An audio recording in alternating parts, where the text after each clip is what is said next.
High Admiral, the human fleet will be arriving in 50 seconds. An officer announced from his sensor suite. The High Admiral clicked his tongue in acknowledgement. Good, relay to all ships to hold fire until I give the order. I wish to speak to the enemy before they are broiled alive within their ships. As you command, High Admiral. Another officer replied, dutifully typing away at a console to disseminate the command to the rest of the fleet, which they only received several seconds after its transmission, due to light lag. The High Admiral watched the monitor closely as all of the ships under his command responded in the affirmative to his order, a satisfying sight to behold. A wall of green was beheld by the Admiral at the end, and he could not be more pleased. Take us to the minimum safe distance of the enemy's exit point. We must maintain the tradition, even if they do not, lest we be deemed cowards, he ordered, immediately feeling the ship's drive accelerating his flagship to the front of his Delta Cross formation. Humongous retrograde thrusters fired, grinding the 600 million ton flagship to a halt at the tip of the formation. Star Guider. What position does this bring us in terms of gravitas? The stars must illuminate behind us to give the proper image of strength, the High Admiral said, eager to provide an incredible performance for his people when he puts the humans in their place. It provides an optimal display, sir. The humans shall bask in our shadow as you demand their submission, the Star Guider answered, standing beside the High Admiral. Good. The High Admiral hummed, this would surely be a spectacular show of force. Not only will he, High Admiral Valen Seraph, be the first to battle against an alien foe, but he will also be the first to claim victory over one. With this, he shall be ingrained into the annals of history. So sure was he of this fact that he had spent the last 7 hours making himself presentable. Ship crashing in, now, High Admiral. It was show time. Valen's Admiral cape swayed regally as he sauntered up to the bridge's main display. Cameras from various news stations installed on his ship shortly after sending the humans their declaration of war tracked his every movement for the rest of his species to view at home. Although it would be delayed, as the lag of FTL communication persisted as a technological hurdle to this very day. Valen Seraph stood ramrod straight as he watched space whirl in a vortex of exotic eddies, otherworldly light pouring in through visible lines of the spiral. The lines expanded and grew everlastingly until they formed a solid circular gateway into shattered space. Valen visibly paled at the size of the gateway. Just what had the humans brought? He thought to himself, unconsciously backing away from the screen before remembering that this event was being broadcasted across the home system. Ship emerging, High Admiral. The same officer seated at the sensor suit announced as a silhouette of a truly massive vessel appeared from the fog of shattered space. What happened afterwards was pure chaos. The angular bow of the human ship impacted the gateway, smashing through it like a bullet, sending glass-like shards of the gateway into Valen's fleet. Full reverse. The High Admiral shouted frantically as shards of the gateway flew past and into his other ships. The shards erased whole sections of the ships they made contact with, sending them on a one-way trip to shattered space. His flagship was forced to spin leftward as the portside retrograde thruster was sheared off by a stray shard, main engines firing to correct the ship. Valen himself was filmed face planting into the floor of his bridge, the video being broadcasted across his homeworld. By the end, the damage assessors reported a staggering fleet casualty of 20%. Impossible. A fifth of my fleet gone. The High Admiral ground his teeth. He would have to execute whoever had obtained the information about the safe distance of the human's exit point later, for it was clearly false. Hello. A human voice cut his thoughts through the ship's loudspeakers. We got a few questions to ask you. Mind answering some of them? The human captain said with a smug tone. What? Who allowed them to connect? Shut it off, now. He ordered, only for his voice to be overshadowed by the human. Excuse me, can you hear me? The speakers blared again, forcing the crew of the Imperia Saint to clutch their ears in pain. Oh. Sorry about the volume. The human said sheepishly, scratching the back of their neck. Clearing his throat. "So, are you the guys who sent us that declaration of war?" he asked confidently. "Because I'm pretty sure you're gonna need more ships than what you brought." Valen finally recovered from the auditory attack, his face scrunching up in anger as he laid his eyes on the grinning human. This human had caused him everything. His career, his fleet, even his dignity, he thought, as he remembered falling on his snout. No. This time he will not abide by tradition. He flicked his claws in silent command, the meaning of which meant, prepare to fire all weapons immediately. He had been humiliated enough. He was going to give judgment on these damn humans and toss the rest of their kind into the fiery depths of the core. "You," he said slowly. "You have attacked us without provocation. It is clearly detailed in that bioweapon canister we sent to your world that we are to meet roughly 6 light minutes apart and to only attack one another once we have exchanged names." Valen lied, for he was the one that had crossed over into the designated human zone. "Oh. So you were the ones that sent that nasty virus bomb to New Caledonia?" the human replied, quite pleased with the info. "Well, thanks for being honest. It's always good to get confirmation, you know." Valen let out a sinister chuckle.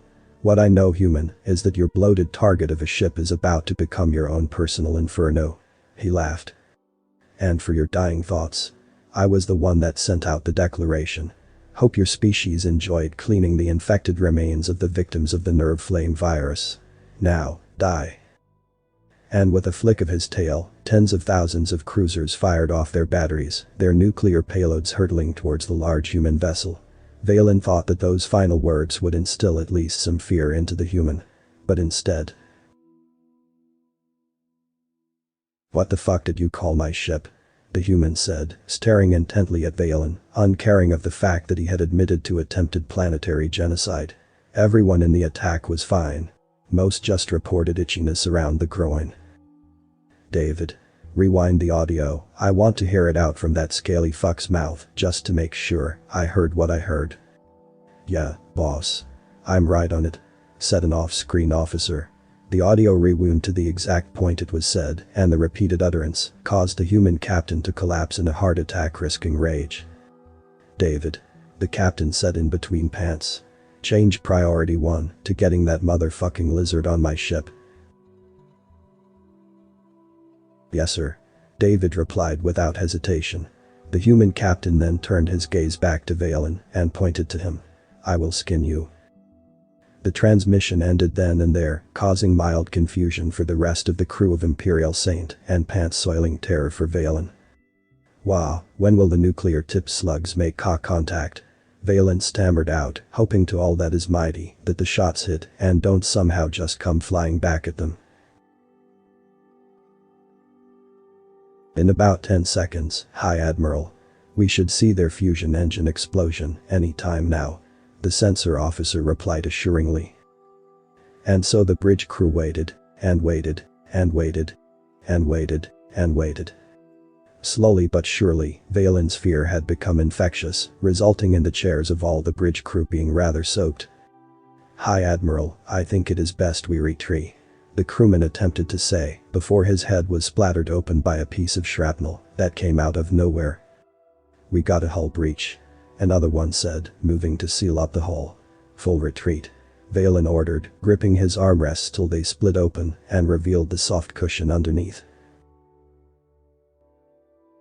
The Imperial Saint moved starboard but was pushed to port when the ship on her right exploded into nuclear hellfire.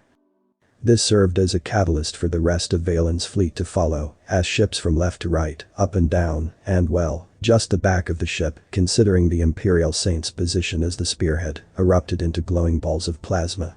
Valen, the High Admiral of the 45th Subjugationary Fleet, was screaming for his life as his ship was tossed from one exploding ship to another, like a game of interstellar Pong. "What is going on? Why me?" the High Admiral cried, before falling through a wormhole. The moment he fell through, he saw the quickly rushing floor of the other side. "Oh, finally. Mercy at last." he thought to himself, but just as he could feel the cold plate pressing against his face, all his momentum seemingly disappeared. Now, he was suspended by inertial generators, and standing before him was the human captain, and David. "Hello again, scaly fuckface," the captain said in a casual tone, all the animosity and vulgarity inherent with the language he had used, not translating to his cadence and facial expressions. Valen could only whimper while he dangled in front of the human, like meat on a hook. "Please don't kill me," Valen pleaded. "Oh, don't worry. I won't.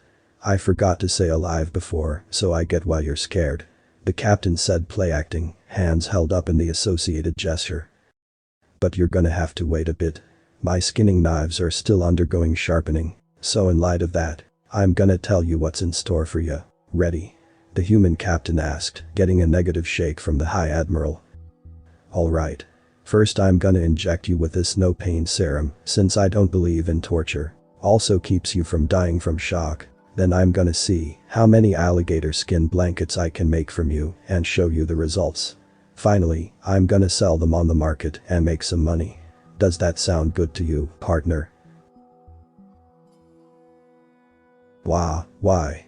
Valen demanded, "why are you being so cruel to me?" Valen's head went flying back as he was struck in the snout. Why? Because you shat on my beloved Hellkrieger. That's like taking a steaming pile of shit down my throat. Do you think I'll let someone do that and not let them get what's coming? Do you actually have lizard brains, you motherfucking under-evolved primitive scaly fuck? He questioned before taking deep breaths. Valen flinched as the captain's hands made a move to wipe away the blood on his snout. "I'm sorry.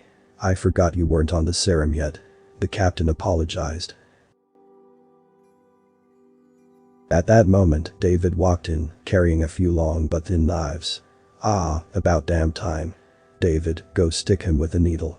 Let's get this party started."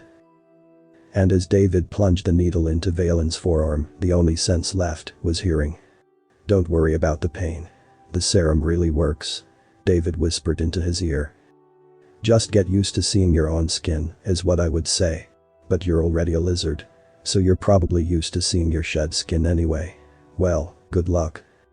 From then on, people across the Milky Way swear that they could hear screams echoing out in the silent expanse of space. 3 hours after the Hellkrieger had left the Alcaden Nebula. "Jesus Christ, what the fuck happened here?" a sensor officer asked, looking at the wrecks of hundreds of thousands of ships floating through space. "This is the work of a dreadnought, boy. Bunch of fucking lunatics, the lot of them," her captain replied, wanting to tow the wrecks as quickly as possible and get out of there. Agreed. Who would have known a ship with just wormhole generators could do so much damage? Author's name and the link to original text is in the description. Consider tapping the thumbs up and pressing the subscribe button if you enjoyed this video.